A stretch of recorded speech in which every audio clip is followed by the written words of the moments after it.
سرزمینی آریا، چرخ گرداند و آب از چرخه‌های آسیا. از سر از آغاز گردد سرزمینی آریا، چرخ گرداند و آب از چرخه‌های آسیا.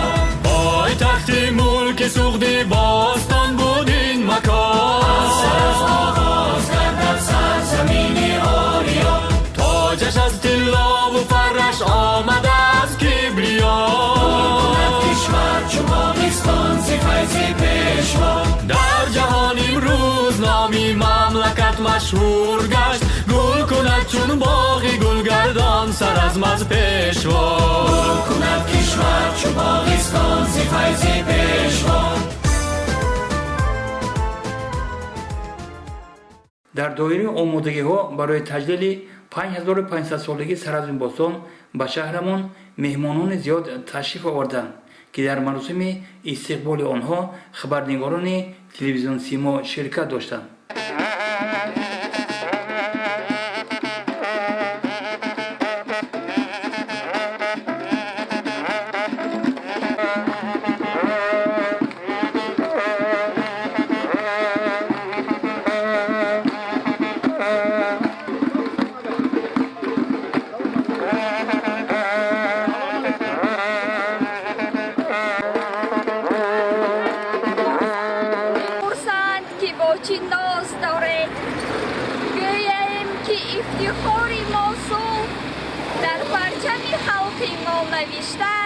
نبود بجز شعار موسوم. هیچ شادی نیست اندر این جهان برتر از دیداری روی دوستان. خوش آمدید مهمانان عزیز.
قبل از برگزاری تантанаҳои асосии идона дар толори маҷмӯаи фарҳангии эҷодӣ ба номи устод лоиқ симпозиуми байналмилалӣ таҳти унвони сараз оғози тамаддуни кишоварзӣ ҳунармандӣ ва шаҳрсозии тоҷикон ба нақша гирифта шуда буд. мо инҷо қабл аз оғози симпозиум андешҳои чанд нафар иштирокчиёни чорабиниро рӯи навор овардем. салому алайкум бинандагони азиз, ман имрӯз дар толори ҷавонан дар шаҳри Панҷагин ҳузур дорам. ман инҷа барои иштирок кардан дар симпозиуми 5500 солагии ҷойи бостонии Сараз иштирок кардан амодагӣ ҳастам. ин дуввумин бар ҳаст ки ман дар шаҳри Панҷагин ҳастам. бисёр хуш ҳастам. яками бештар маълумот дар барои Сараз гирифтагӣ ҳастам ва иншоаллоҳ худо хоҳад фақат ман як сафари расмӣ дорем به Сараз ва ман бисёр омода ҳастам. мехоҳам ки бибинам ин ҷойи бостонӣ ва як ками маълумот بیشتر درباره پنجگین و پنجگین قدیم یاد میگیرم. من به همه مردم تاجیکستان برای تعیین شدن این جشن تبریک میگویم و آرزوی خرسندی و خوشبختی همه تاجیکان دارم. و یکی چیزی دیگر من میخواهم از 2 روز دیر شده لیکن من میخواهم که به همه تاجیکان یک بار دیگر تبریکات برای جشن 29مین سالگرد روز استقلالیت تاجیکستان را از ته دل میگویم. تشکر. کمال نصرالله، شاعر خلقی تاجیکستان، برنده جایزه دولتی به نام استاد ابو عبدالله رودکی.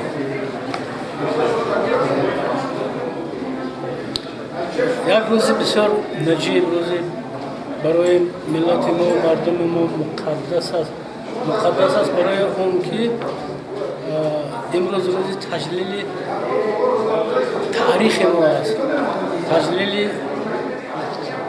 قدیمیت فرهنگ ما، هستی ما است که ما 5500 سالگی سرات رو جشن میگیریم. واقعا نادرترین یک حادثه است، واقعیت است که این علمان اثبات شده است و هیچ کس جای بحث کردن ندارد. سرات اثباتی نه تنها افتخاری پنجکند است، سرات افتخاری تمام تاجیکستان است، سرات افتخاری تمام فارسی زبان‌های دنیا است، تمام آریانا است و ما در خاک من میگم مقدس پنجکند حضور داریم، چون که پنجکند همون ادامه سرات است و پنجکند شهری هست که امروز با چهره‌های نو تمدن قدیمی ما جلوگر می‌سازد. من گفته بودم که شهر آریان پنجکند، خاک پاک سعدیان پنجکند، آستان راستان، داستان یشت‌های باستان. حکمت عصر است در خاک سرز، سینه چاک است این خاک سرز. در برد رمز وفای جاویدان ایستاده تا ابد اسپیتمان. ای خوشا دیوشتش خرم نجات، سر به دشمن داد و میهن را نداد. در همه خاک بزرگی که اختر ابرمردهای به دنیا داده است، یعنی بعد از سرز این خاک باز هم خاک تاریخی بود، باز هم بزرگای داد و آخرینش بزرگای امروز مثلا ادبی ما هستن، مثلا استاد لایق نشانه‌های آخرین یعنی بزرگای بودن که نامشان ابدی خواهد ماند. ما با پنجکند، با مردم پنجکند، با ملت پنجکند که در خودش توانسته محفوظ کنند فرهنگ بزرگ ملت ما افتخار میکنیم. جشن سرز این جشن فرهنگ ماست، تاریخ ماست، تمام معنویات بزرگ ما است و برای این سرز یک جشن است که با یک دو حرف مثلا این بیان کردن بسیار دشوار است. من گفتم یک شعر نوشته بودم که هیکلی آسودگی در آستان دارد سرز، در سکوتش قصه داستان دارد سرز. نامه‌های نارسیده در قبرهای زمین، رازها در عمق جان با 100 زبان دارد سرز. در ورق‌های جبین خاک پر اسرار خود اندرز نیاگان ҷовидон дорад Саразм. Метавонед Саразм бо як-ду ҳарф гуфтан мушкил аст. Аввалин шаҳр дар Авроосиёст. Аввалин шаҳре ки дар инҷа корвон пеш аз он ки мо корвони абришӣ мегӯем, корвони қалъагию лоҷувард аз ҳамин шаҳри Саразм мегузашт. лекин дар дунё яке аз қадимтарин шаҳрҳое аст ки илм эътироф кардааст ва мо бояд на танҳо ифтихор кунем бо Сараз, мо бояд ки сазовори ҳамин номи баланд, шарафи баланд боз зиндагӣ кунем ва исбот кунем ки мо ворисони ҳамин хоку сарзамини воқеан муқаддас аст. вақте ки вобаста ба воқеаҳои асри 20 қисмати бештари сарзамини тоҷик беруни марзҳояш мо бисёр давом мекарданд ки ин миллати шумо қадим нест, барои ки дар дохили ҷумҳур чӣ дорем ки нишон тем. ана ҳамин боис ҳарчанд ки пеш аз ҷанг панҷакени қадима пайдо шуда буд, лекин бо вуҷуди гафур ҳамеша як сол баъди ҷанг ки як моҳа маоши одамон ба 2-3 кило орд мерасид, бо мошинҳои боркаш аз душанбе ба инҷо фиристодан орд ки мардумо ҳар рӯз 2-3 кило бигиранд ва дар ҳафриёти панҷакени қадима кор кунанд. яъне ҳафриёти панҷакени қадима мегуфт ки мо аз онҳое ки шумо мегӯед мо қадимтар ҳастем. яъне ҳатто пеш аз омади ислом, пеш аз забти ин кишвар аз ҷониби аъроб мардуми бисёр бофарҳанг, шаҳрдор ва бисёр ботамаддун буданд. вале бо вуҷуди ҳамин як чизе намерасида бо Гафуров ки он вақт анакай котиби якуна будану раиси институти шахшиносии шӯравӣ буданд. он кас Аким Брандов ба инҷо фирсонданд ки дар Ховалин ва дигар ҷоҳо астисангон буданд ки 80,000 100,000 пештар ба дахл дошт ва бозёфтаи он ҷо мегуфт ки ин мардум ҳақиқатан қадима буданд ва боз қадима ҳастанд. лекин як бо вуҷуди як чизи дигаре лозим буд ки ин ҳама чизро ҷамъбаст кунад, такон бидиҳад ва ҳамин боис пайдо шудани Сараз дар хоки Тоҷикистон як мӯъҷиза бар ин буд. аз он ҷо мӯъҷиза бар ин буд ки Сараз мегуфт ки ин мардум таърихи аз ин ҳам қадимтар, аз ин ҳам пурғановар, аз ин ҳам пурифтихор дорад. яъне 5-6 сол пеш шаҳр дошт, шаҳре ки ҳамто оддӣ набуд. масалан Помпеи Машиқзамин, ма як филм дорам, дар он ҷо мегӯяд ки агар Помпеи Аврупо 11 то 13 гектар бошад, Сараз 100 гектар аст. яъне Сараз гӯяндаи он буд ки мо қадимтарем, мо нуфуздарем ва боз гӯяндаи он буд ки инҷо мардум биринҷи истеҳсол мекарданд, маъдан истеҳсол мекарданд. яъне дар замоне ки мардум ҳанӯз бо чӯбу бо санг зиндагӣ мекарданд ё ҷанг мекарданд ё ҳимоя мекарданд, ин мардум аллакай тамаддуне офарида буд ки номаш тамаддуни оҳан мегӯянд, тамаддуни маъдан мегӯянд. ана ин боис ин шаҳр азизи бузург буданаш барои мо хеле муҳим аст ва ҳамин муҳимота назар гирифта масалан ҳатто ЮНЕСКО қарор кард ки ин шаҳр бояд ҷашнаш гирифта шавад, ҷашни ҷаҳонӣ гирифта шавад. ҳарчанд ки ҳанӯз аз 2 гектар зиёд накофтаем ва ҳафриётҳои бештаре дар пеш аст, вале имрӯз ҷамъ овардани мардум ба ин конференсияи байналхалқӣ омаданашон нишони он аст ки ин шаҳр аҳамияти бисёр бузурге дошт ва гӯяндаи он аст ки мо мардуми қадима будем, мардуми ботамаддун будем, мардуми бофарҳанг будем ва ин ҳама ба мо такон медиҳад ки мо мебаъд ҳам тамаддун офарем, мебаъд ҳам фарҳанг офарем, мебаъд ҳам ба саноаткунонии кишвар аҳамияти ҷиддӣ диҳем, барои он ки Сараз шаҳри оҳан, шаҳри маъдан, шаҳри биринҷӣ буд. Фарғон Шарофиддин, корманди калони илмӣ Институти Аҳмади Дониш, Академияи улуми миллии Тоҷикистон.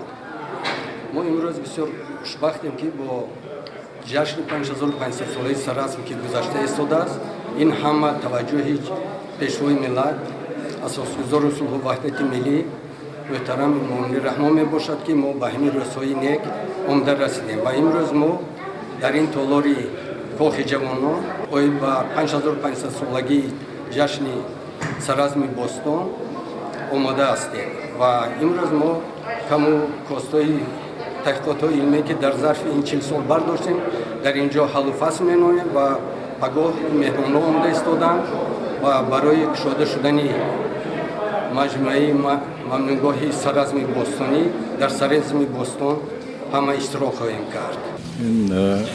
اعتبار هر خلق به تاریخش وابسته است و از روی این معیار اگر نظر کنیم امروز ما میتوانیم گفت که خلق تاجیک به عمق تاریخ ریشه دارد و این ریشه سبز امکانیت میدهد که درخت هستی ملت ما همیشه سرسبز باشد و به آینده پربار آن باوری داشته باشیم.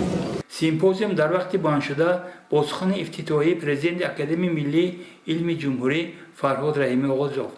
محترم سفیران و نمایندگان کورپس دیپلماتی مقیم تاجیکستان، مهمانان گرامی، اولا همه شما را به شهر پنجکент بوستانی و به جشن 5500 سالگی سرازمی بوستان خیرمقدم میگویم.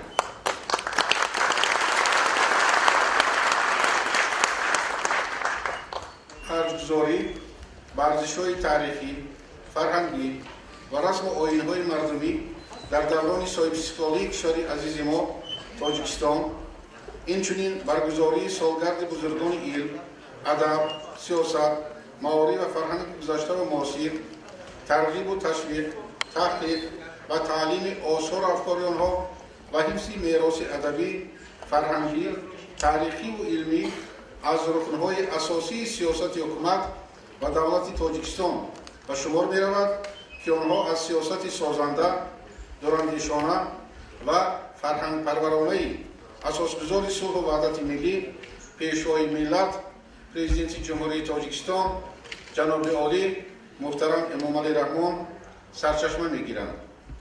محض توسط سیاست خردمندانه رهبری دولت و پیشوای معظم ملت بود که ما توانستیم در 29 سال دوران استقلال دولتی یک سلسله معرکه‌های مهم علمی و ادبی و فرهنگی را با اشتراک دانشمندان و کارشناسان نامی خارجی و وطنی در سطح بلند بین‌المللی برگزار نماییم.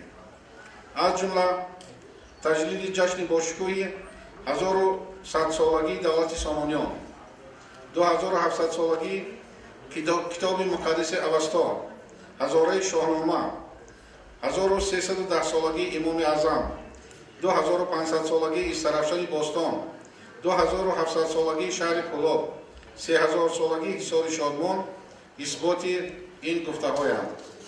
همایش علمی امروزه ما نیز دوام منطقی این گونه چاره‌بینی‌ها میباشد و آن به 5500 سالگی شهر سرازم باستانی که بر روی خط جشنواره‌های جهانی یونسکو در سالهای 2020-2021 شامل شده است بخشیده می شود. سرازم یگانه یادگاری عهد انیالیت و ابتدای اصل برنجی در ماورالنهر بوده و میانه هزاره چهارم و ابتدای 1000 ساله سوم تا میلاد منصوب بوده. در آن تمدن کشاورزی، هنرمندی و شهرسازی تاجیکان تشکل یافته است.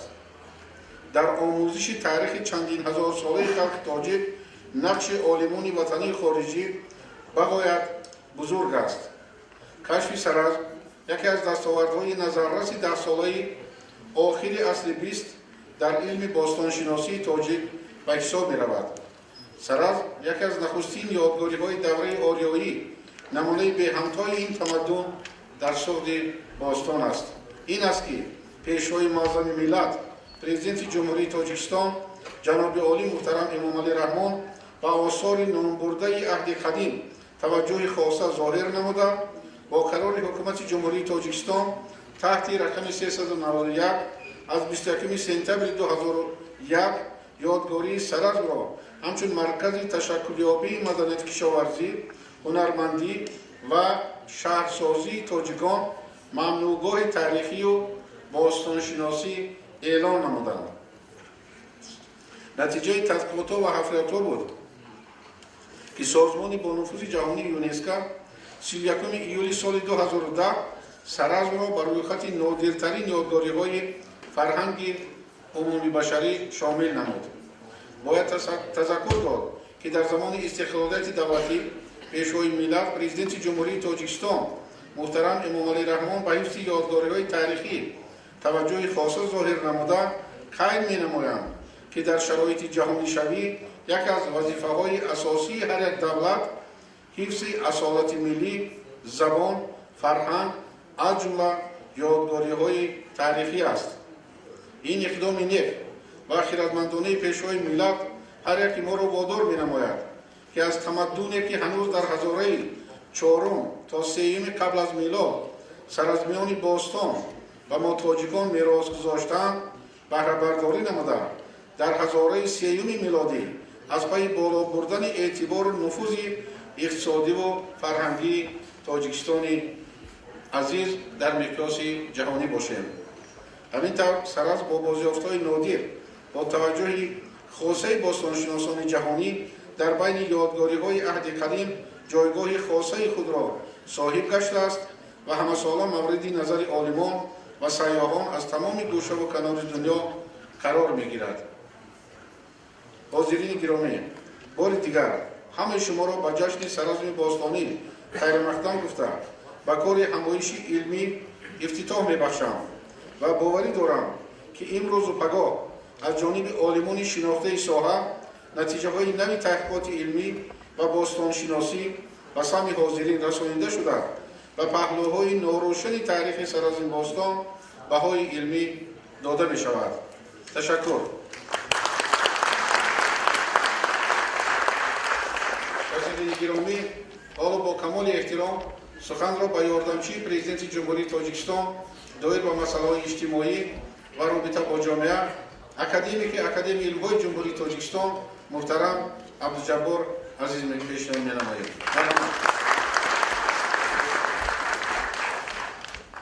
یک جهان سپاس محترم ریاست، محترم اشتراکچیان سیمپوزیوم بین‌المللی، سفیران ارجمند، مهمانان عزیز، خانم‌ها و جنابان، ما همه شما را با مناسبت افتتاح سیمپوزیوم بین‌المللی در موضوع سرزم آغاز تمدن کشاورزی، هنرمندی و شهرسازی تاجیکان خیر مقدم می‌گوییم.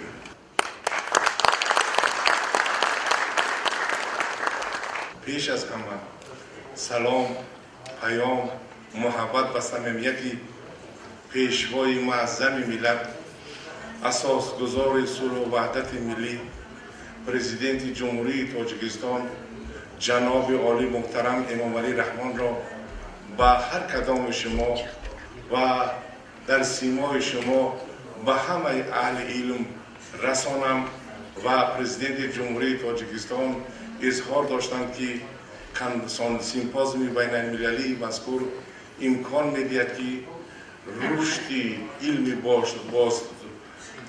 باستانشناسی تأمین گردد و مهمترین مسئله های تاریخ مورد محاکمه و بررسی و تحقیق عالمان و دانشمندان گردد. بنابراین از نام پرزیدنت جمهوری تاجیکستان یکایک شما را تبریک میگویم.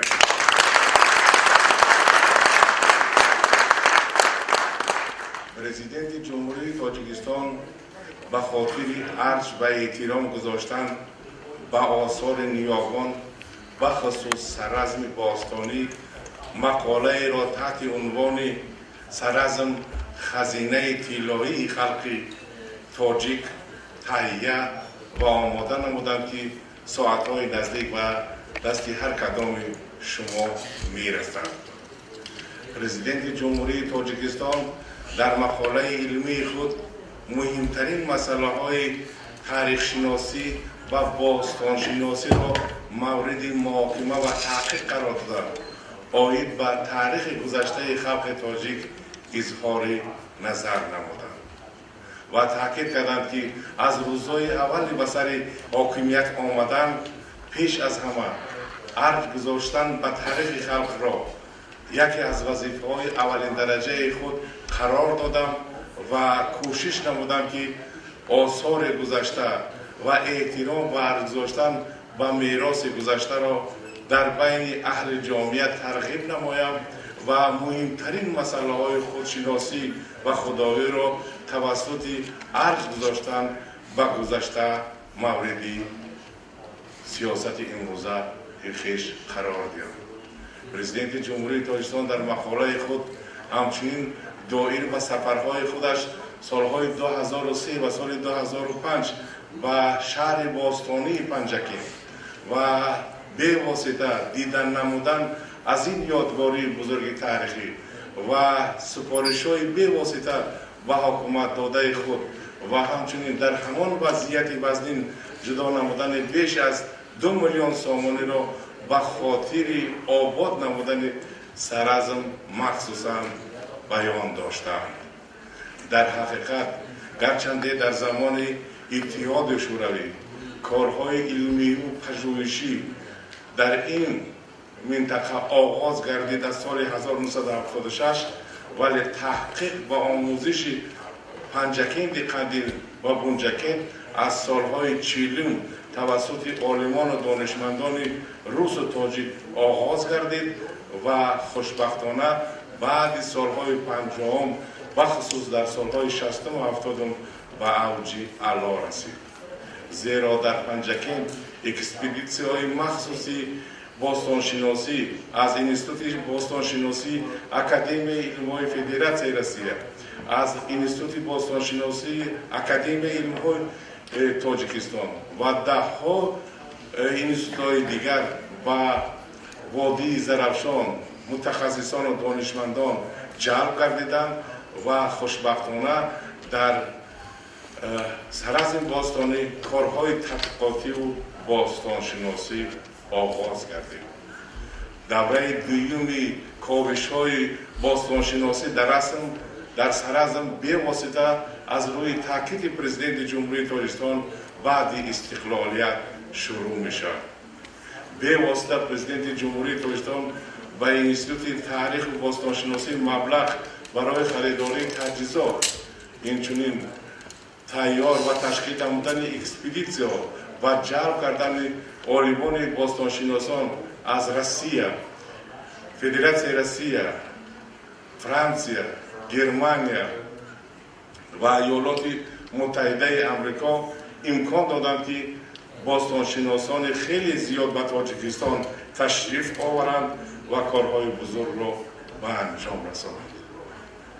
کارهای علمی و تحقیقاتی را پیش از همه باستانشناسان تاجیک تحت رهبری عبدالله جان ایساقوف آغاز کردند و خوشبختانه مکتب بزرگ باستانشناسان تاجیک پیدا گردید و در اینجا یک قطار کاوش‌ها و کارهای بزرگی باستانشناسی به انجام رسیدند و بازیافت‌های نادر پیدا گردند. چطوری که پرزیدنت جمهوری تاجیکستان تاکید نمودند، در حقیقت دوره برنجی از همین سرازم آغاز می‌گردد و خوشبختانه هنگام کاوش‌های باستانشناسی ده‌ها یادگاری‌ها و نمونه‌های پیدا شدند که هر کدام آن افادهگر و اثبات تاریخی گذشته این مکان و موضع تاریخی می‌نماید. پرزیدنت جمهوری تاجیکستان با محبت میر درباره سرازم باستانی، درباره آن عالمانی که زحمت کشیدند و کارهای زیادی علمی را به انجام رساندند اظهار تشکر می‌نمایم و منت آنها را قدر می‌کنم.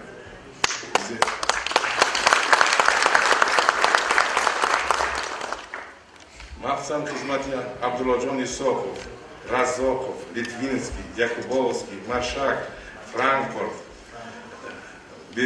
بیزینوال، لامبرت کارلووسکی، اسکارов، مونچای و ده‌ها نفر باستانشناسانی که به واسطه در اینجا کار علمی و تحقیقات به انجام رساندند آنها را یک یک یاد می‌نمایم.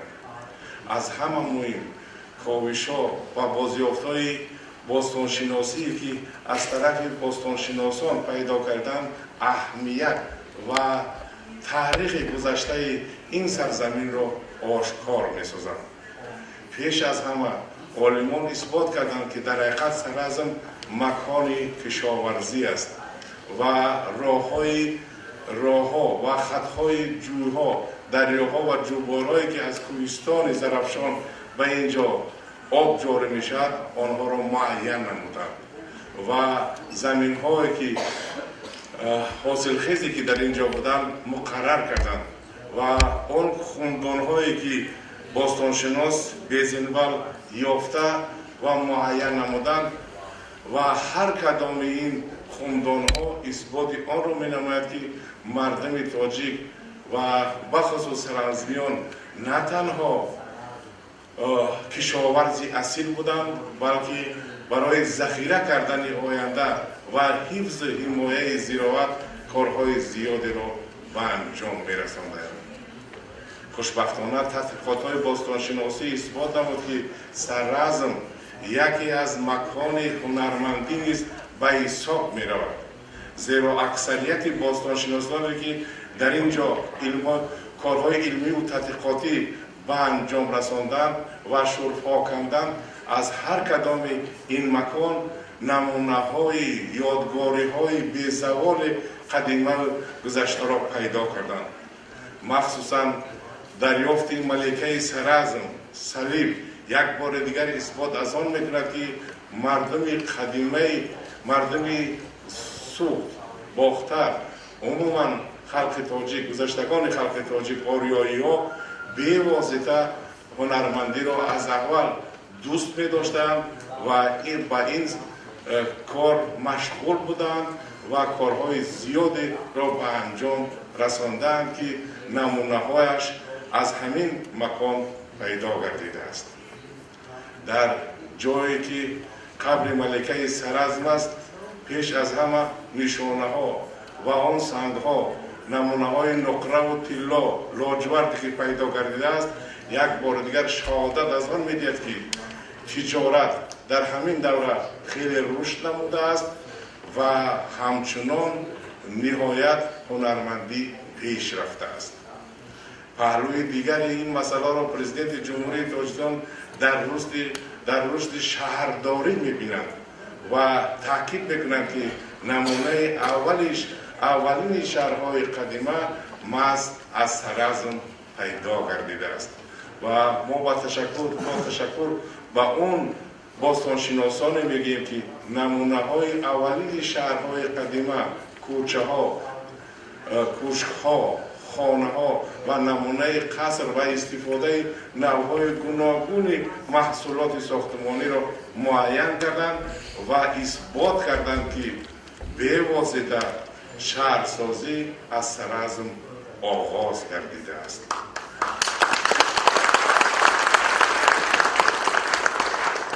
خوشبختانه یادگاری‌های بزرگی سرازم اثبات نمودند که مردم بومی آریایی تاریخ خیلی قدیمی داشته در این سرزمین عمر به سر بردند و بعدتر به پهنای زرافشان پهن گردیدند و البته این یادگاری بزرگ تاریخی برای هر یک نسل جوان اهمیت نهایت بزرگ دارد و برای درک که گذشته و عرض گذاشتن و تاریخ کهن اهمیتی نهایت بزرگ دارد. پرزیدنت جمهوری تاجیکستان با یادگاری‌های تاریخی احترام خاصه می‌دهند و همیشه در همه جلسه‌های کاری و جلسه‌های حکومت وابسته به حفظ و حمایه‌های یادگاری‌های تاریخی اظهار نظر می‌نمایند و همچنین یک چند قرارها و برنامه‌های دولتی، قرارهای حکومت و برنامه‌های دولتی آید به حفظ و حمایه یادگاری‌های تاریخی به تصویب رسیده است. من باوری کامل دارم که عالمان و دانشمندانی که امروز جمع آمدند به واسطه درباره اهمیت و تاریخ این سرزمین کهن اظهار نظر می نمایند. باستانشناسان نظر و اندیشه های نوی که در مدت طی چند سال آخر پیدا کردند آنها را منظور می سازند و بار دیگر توسط بررسی علمی، پژوهش و تحقیقاتی که به انجام رسیده است ما باوری کامل داریم که پهلوهای ناروشن سرزمین باستانی روشن می گردد و به همه عالمان، دانشمندان، متخصصان و اشتراکچیان و محققانی که از دور و نزدیک با پژوهش و تحقیق آثار باستان مشغول شده‌اند اظهار تشکر می‌نماییم. برای ما باعث افتخار است که در این سیمپوزیوم بین‌المللی سفیران بسیار گرانقدر از کشورهای مختلف که مقیم تاجیکستان هستند تشریف آوردند. ما با کمال مهر و احترام روابط دوستانه را با هر کشور احترام میکنیم و برای تشریف آوردن و زحمت کشیده و پنجکینت باستانی آمدن به هر کدام شما اظهار تشکر، سلامتی، برای کار، موفقیت و کامیابی ها تمنا میکنیم. همزمان به مهمانانی که از جمهوری ازبکستان تشریف آوردند به ایشان از یک جهان تشکر بگیم و اون همکاری و رابطه حسنه و دوستانه که بین جمهوری تاجیکستان و ازبکستان بعد تشریف پرزیدنت های دو کشور جناب عالی پیشوای معظم ملت پرزیدنت جمهوری تاجیکستان محترم امامعلی رحمان و پرزیدنت جمهوری ازبکستان جناب عالی محترم شوکت میررحمانویچ تطبیق گردیدند، امروز روابط دوستی همکاری میان تاجیکستان و ازبکستان خیلی وسعت بخشیده است و باوری کامل داریم که این همکاری ها ثمره نیک میدهند و امیدواریم که بازم در کارهای علمی و تحقیقاتی برابر دیگر کشورها برادران ازبک نیز در تحقیق و بررسی مسائل های مختلفی علم همکاری را ادامه میبخشند.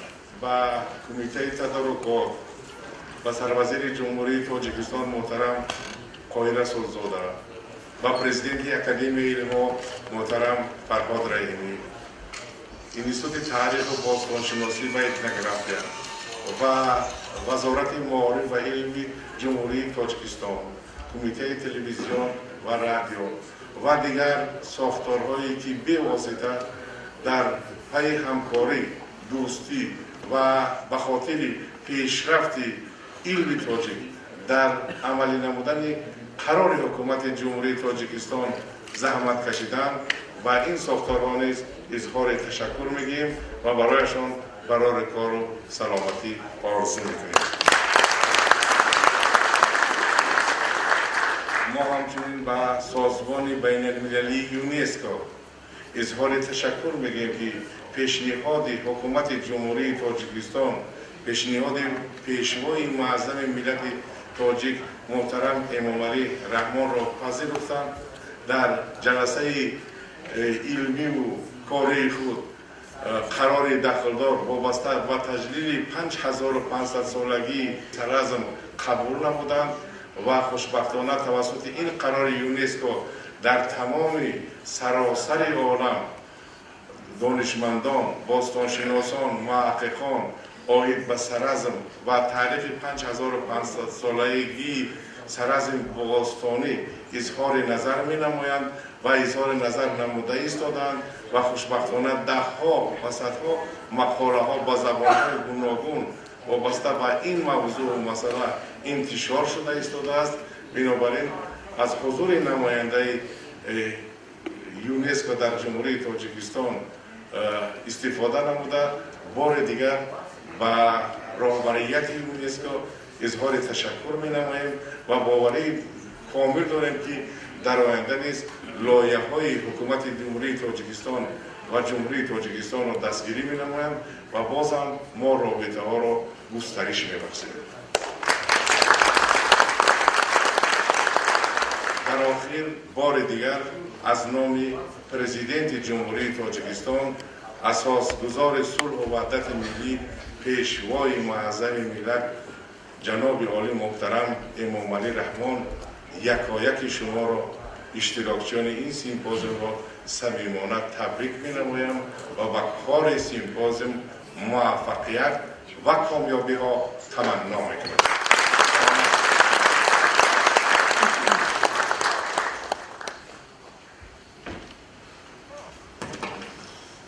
ташаккури зиёд муҳтарам абдуҷаббор азиз, ман ба шумо ташаккур мегӯям.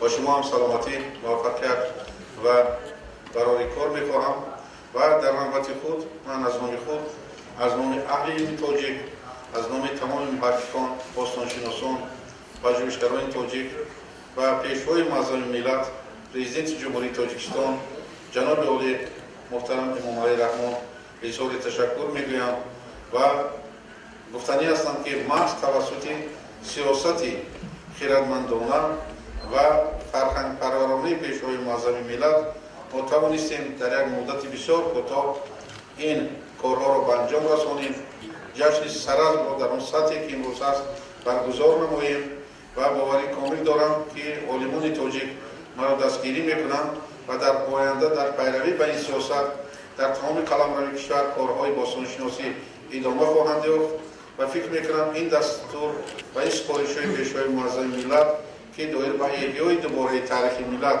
додам, саривақт ва босифат иҷро хоҳад шуд. ташаккури зиёд абдуҷаббор азиз. ва ҳозирини гиромӣ, албатта симпозиуми мо вақте ба нақша гирифтем ва дар сатҳи хеле баланд ва бо ҷалби олимони сатҳи байналмилал, олимони зиёд аз тамоми гӯшаву канори дунё, ки дар омӯзиш ва таҳқиқи саразми бостон саҳм гузоштанд, баргузор мекардид.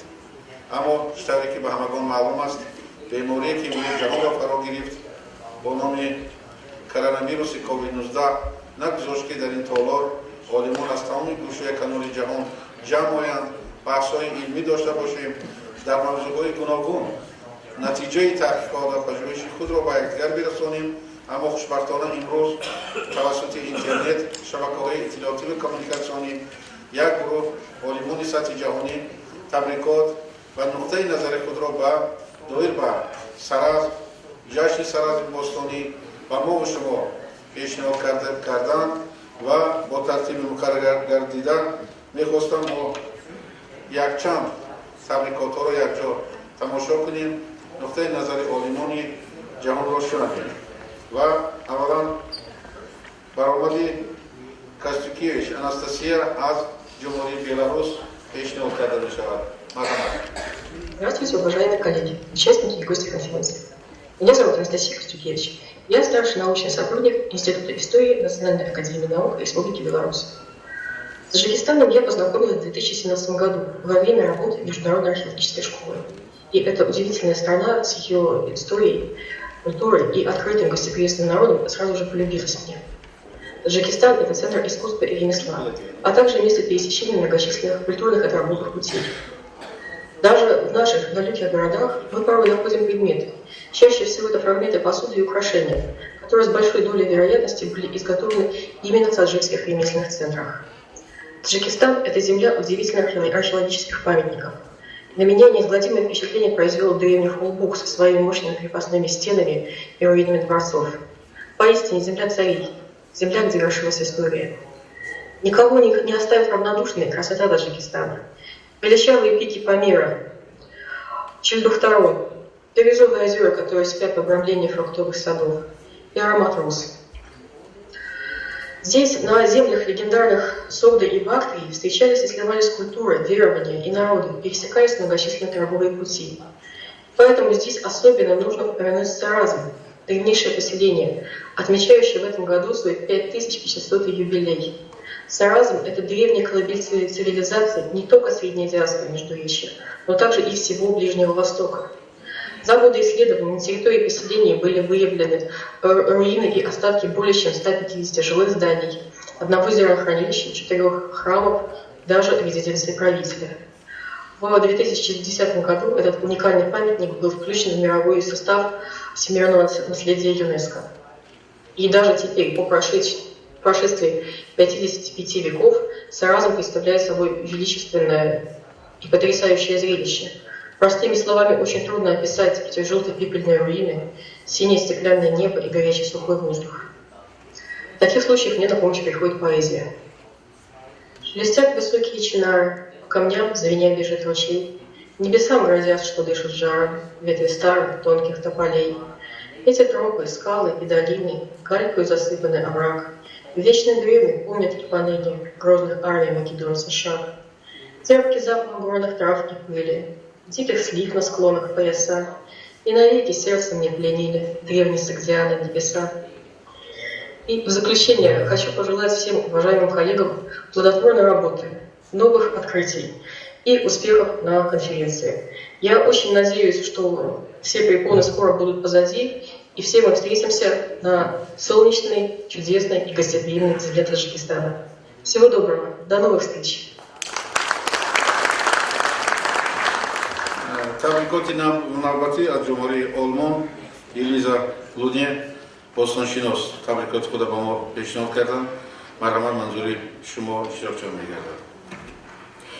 Здравствуйте, дорогие друзья и коллеги. Я Элиза Виню, я археолог, специалист по бронзовому веку в Центральной Азии и работаю в отделе Евразии немецкого археологического института.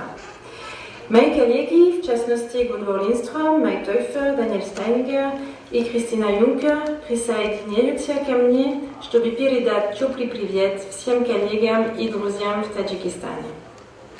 Немецкий археологический институт и все мои коллеги счастливы отметить еще раз вместе дружбу и научное сотрудничество между нашими институтами. Это особенно важно в эти трудные времена. К сожалению, нынешняя санитарная ситуация печальна и представляет собой серьезную проблему для всех нас, лично и профессионально.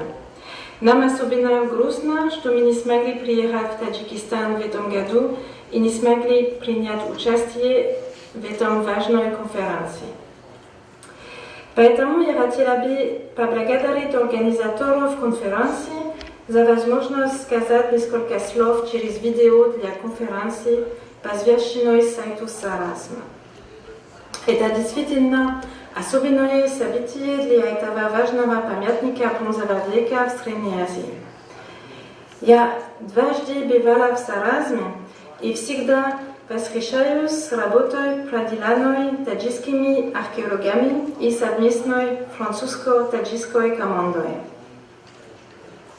Саразм обладает огромной универсальной ценностью, так как свидетельствует о начале в этом части мира урбанизации и технологического развития, материализованных прекрасным ремеслом благодаря использованию богатых минеральных ресурсов.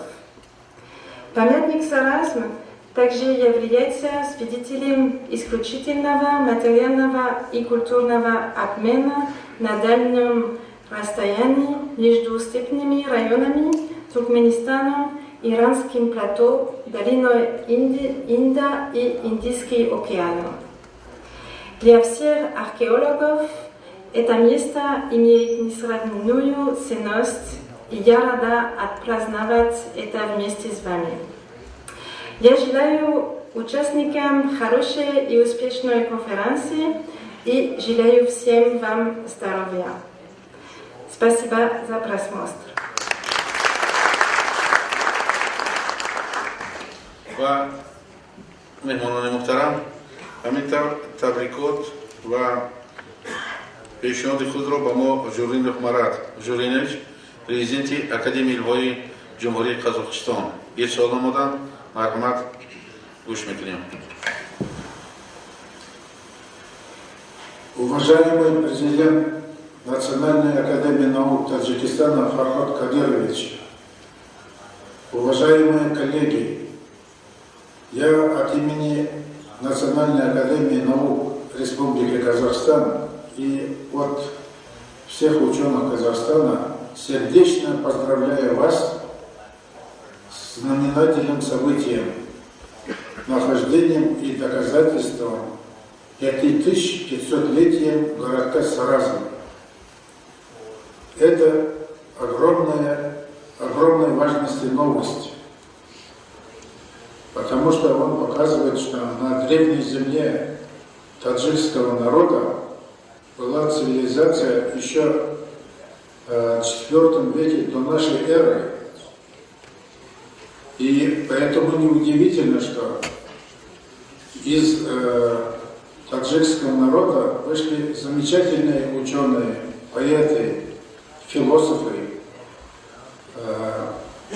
Они внесли очень много для развития культуры народов всей Центральной Азии. Фарход Кадырович, вы являетесь иностранным членом нашей академии.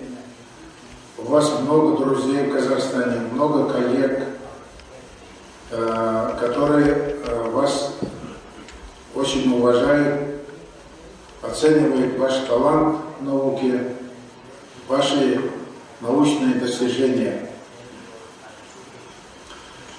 Мы, Таджикская академия, дружим давно. Наш первый президент Национальной академии наук Казахстана Ханыш Имантаевич Сарпаев, будучи академиком Академии наук СССР, когда открывалась в Таджикистане Национальная академия, он в составе делегации от Академии наук СССР участвовал в этом. Благодарные таджикские коллеги его за это избрали почетным членом Таджикской академии наук. И оттуда идет у нас дружба. Наши поэты, писатели ездили в Душанбе, во многих конференциях вместе участвовали. Я сам очень благодарен судьбе, что я являюсь иностранным членом Таджикской академии наук. Я очень обязан перед вами. Древняя культура зародилась именно на территории нынешнего Таджикистана. Саразм является символом, что талантливый таджикский народ, его предки этого народа,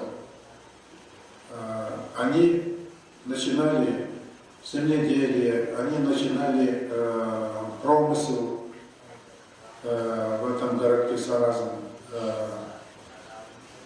Ученые, археологи это все доказали. Это большой успех. Это редчайший успех.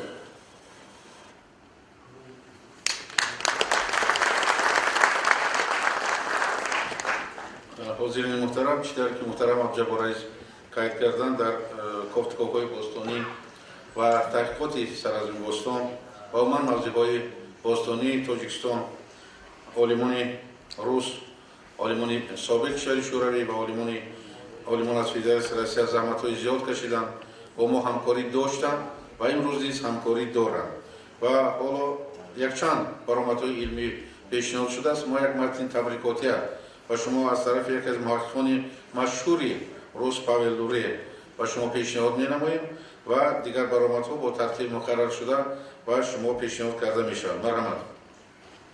پاول لوری. سلام علیکم، سلام با همه دوستان و همکاران عزیز و با سالگردی یادگاری بوستانی سرازم. ما از صمیم قلب از طریق همه دوستان و همکاران بوستانشناسی تاجیکستان با شما تبریک میگویم.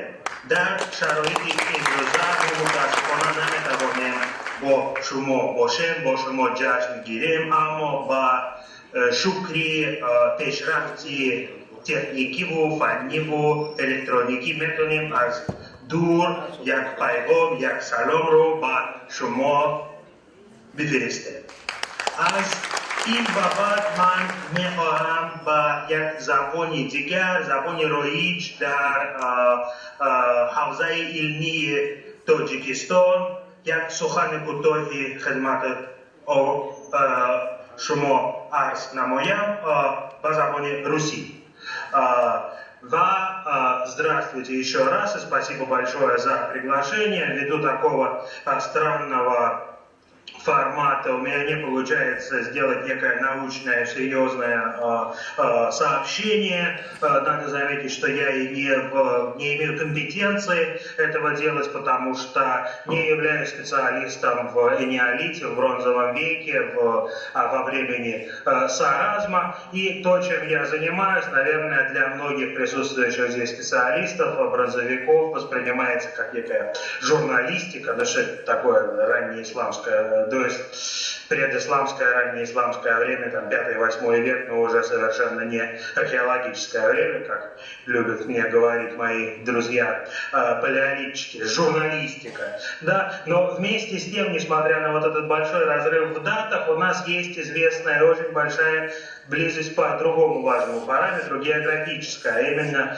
та связь, та близость и географическая, и климатическая, которая существует между Саразмом с одной стороны и древним Биджикентом, которым я имею счастье заниматься последние десятилетия. И вот в этом вот кратком очень сообщении мне бы хотелось наметить некие возможные пункты взаимосвязи этих двух объектов, возможный путь для какой-то вот дальнейшей совместной научной работы, а именно речь идет о непрерывности, континуитете с одной стороны, а с другой стороны, возможно, сбивках, шифтах в развитии человеческой культуры, человеческого общества на этой территории. Надо заметить, что эта тема, которая сейчас чрезвычайно важна, очень активно развивается, вопрос о преемственности или отсутствии преемственности, сбивках,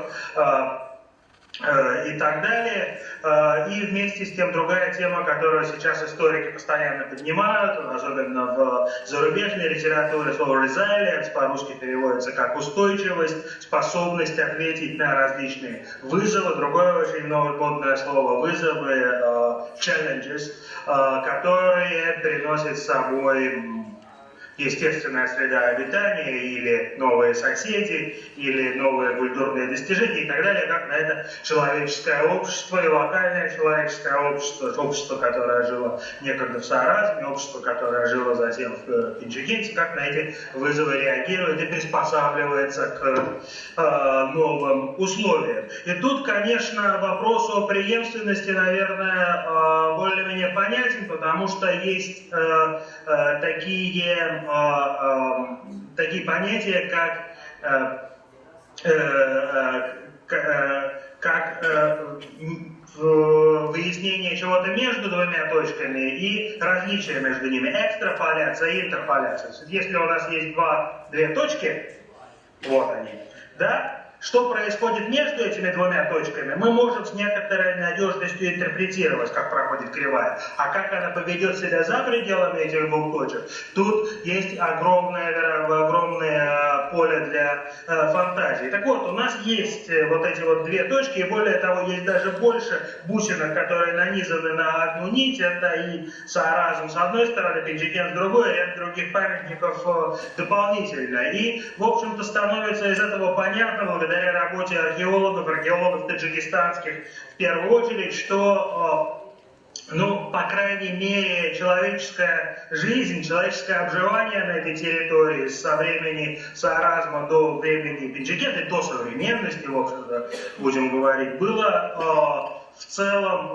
непрерывно. Разумеется, культурные изменения были очень сильные. Да? То есть у нас есть Сааразмы, есть племена андроновского типа, которые появляются в позднем Сааразме, да, и потом они преобразуют. И это совершенно другой культурный тип, совершенно другая керамика, погребение и так далее. Это в дальнейшем распространяются культуры сакского, скифского круга, которые тоже в чем-то вот наследуют андроновцам, сарматы, и в дальнейшем появляются в кушанское время, не очень удачный термин для долины Зиравшана, но используемый, ну и раннее средневековье, которым я имею счастье заниматься.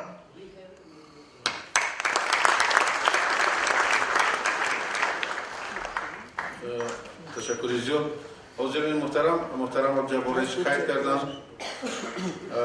شرکت کردن استاد جمهوریوی دویر با برگزاری جشن 5500 سالگی سراز برابری سروزیر محترم کشور مولاتوی زیاد تقریبا 3 سال فعالیت میکرد و برابر با حکومت جمهوری تاجیکستان و قرار حکومت جمهوری تاجیکستان که به تصویب رسید مقامات محلی حکومت دولتی در ولایت سوغد نیز بواسطه ستاد ولایتی تأسیس دادند و تمام این دوره در پی اجرای دستور و سفارش‌های پیشوای معظم ملت بودند که شهرک سرازم باستانی به یک شکل امروزه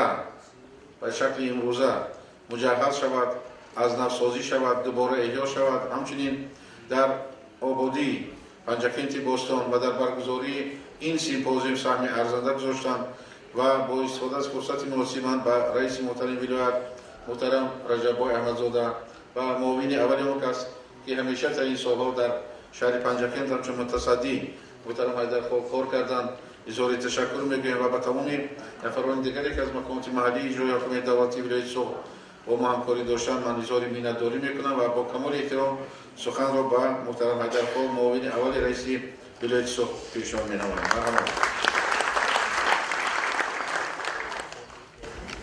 تشکر زیاد محترم ریاست، استادان محترم سفیران.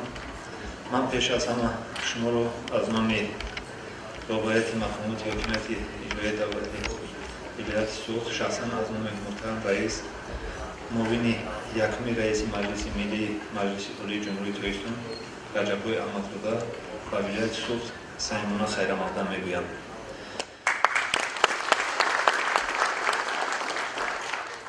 و استاد فرهاد رحیمی برای سخنرانی منتداری بیان میکنم. در حقیقت کاری که در دام یک وقتی کوتاه در اینجا به انجام رسانده شد، اکثریت باور نداشتند که سرازم در یک مدت کوتاه تاریخی برقرار کرده میشود و عالمیان پیشنهاد کرده میشود و آن خفیت‌هایی که هستند همه این ثمره محنت شبانه روزی عالمان ساختارهای گوناگون حاکمیتی دولتی بود.